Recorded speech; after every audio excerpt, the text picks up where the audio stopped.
নমস্কার বন্ধুরা, আমি তন্ময় আর আপনারা আছেন ইনফরমেটিভ তন্ময়ের সাথে। বন্ধুরা, রাজ্যে কমছে বিদ্যুতের দাম, ঘোষণা মমতার। কবে থেকে আর কতটা জানার জন্য আমার এই প্রতিবেদনটা প্রথম থেকে শেষ পর্যন্ত দেখার অনুরোধ রইল। রাজ্যের বিদ্যুৎ পরিষেবা নিয়ে বড় সুখবর শোনালেন মুখ্যমন্ত্রী মমতা বন্দ্যোপাধ্যায়। গত বুধবার বাজেট পেশের পর দেউচা পাচামি কয়লা খনির বিষয়ে পরিকল্পনা ঘোষণা করেছেন তিনি। মুখ্যমন্ত্রীর কথায় আগামী 100 বছর ধরে এই প্রকল্প রাজ্যের বিদ্যুতের চাহিদা পূরণ করবে।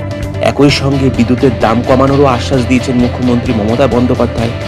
বাজেট পেশের পর দেউচা পাচামি প্রকল্পের গুরুত্ব ব্যাখ্যা করতে গিয়ে মাননীয় মুখ্যমন্ত্রী জানিয়েছেন যে দেউচা পাচামি প্রকল্পের কাজ ইতিমধ্যেই শুরু হয়ে গেছে। এলাকার আদিবাসীদের চাকরি দেওয়া হয়েছে। যারা জমি দিয়েছেন তাদের ক্ষতিপূরণ, বাড়ি, স্কুল এবং অন্যান্য সুযোগ সুবিধা প্রদান করা হবে রাজ্য সরকারের তরফ থেকে। তবে এখনো কিছু জমির প্রয়োজন। যারা জমি দেবেন তারাও একই রকম সুবিধাই পাবেন। এটি পৃথিবীর দ্বিতীয় বৃহত্তম কয়লা খনি। এই কয়লা খনির ফলে 1 লক্ষেরও বেশি যুবক যুবতী কাজ পাবেন।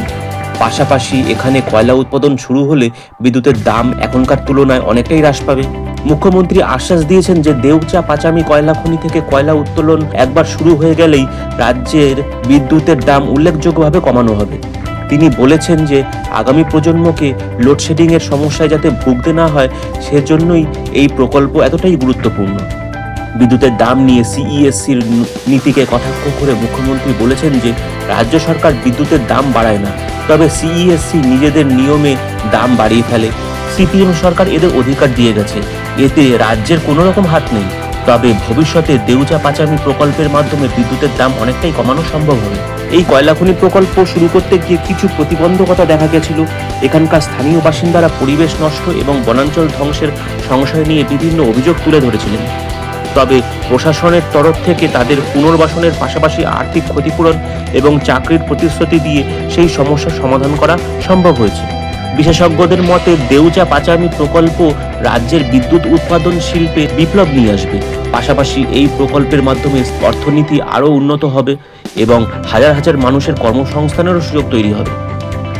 মুখ্যমন্ত্রী মমতা বন্দ্যোপাধ্যায় ঘোষণা করেছেন যে দেউচা পাচামি কয়লা খনি রাজ্যের বিদ্যুৎ চাহিদা মেটানোর পাশাপাশি পশ্চিমবঙ্গের অন্যতম শক্তি উৎপাদন কেন্দ্রে পরিণত হবে।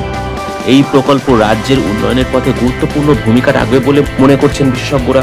এই প্রকল্প শুধু বিদ্যুৎ উৎপাদনেই নয়, রাজ্যের অর্থনৈতিক উন্নয়ন, কর্মসংস্থান এবং পরিবেশ সংরক্ষণেও গুরুত্বপূর্ণ ভূমিকা রাখবে তা বলা যায়। তাহলে বন্ধুরা, জানতেই পারলেন যে আমাদের পশ্চিমবঙ্গে একটা বড় কয়লা খনির সন্ধান পাওয়া গেছে, আর যেটা হচ্ছে পৃথিবীর দ্বিতীয় বৃহত্তম কয়লা খনি। আর এই কয়লা খনি থেকে কয়লা উৎপাদনের মাধ্যমেই ভবিষ্যতে আমাদের বিদ্যুতের বিলের যথেষ্ট পরিমাণ হ্রাস ঘটবে। বন্ধুরা, আজকের ভিডিওটা আপনাদের কেমন লাগলো কমেন্ট করে অবশ্যই জানাবেন। ভিডিওটা ভালো লাগলে একটা লাইক দিয়ে দেবেন। চ্যানেলে নতুন হলে চ্যানেলটা সাবস্ক্রাইব করে নিয়ে বেল আইকনটাকে অন করে দেবেন, তাহলে আমার পরবর্তী সমস্ত ভিডিওর আপডেট আর নোটিফিকেশন চট করে আপনাদের মোবাইল স্ক্রিনে পৌঁছে যাবে। বন্ধুরা, আজকের ভিডিওটা তাহলে আমি এখানেই শেষ করলাম। পরবর্তী দিনে আরও অসংখ্য এই ধরনের গুরুত্বপূর্ণ তথ্য নিয়ে আপনাদের সামনে হাজির হয়ে যাব। ভালো থাকবেন, সুস্থ থাকবেন। জয় হিন্দ, জয় ভারত।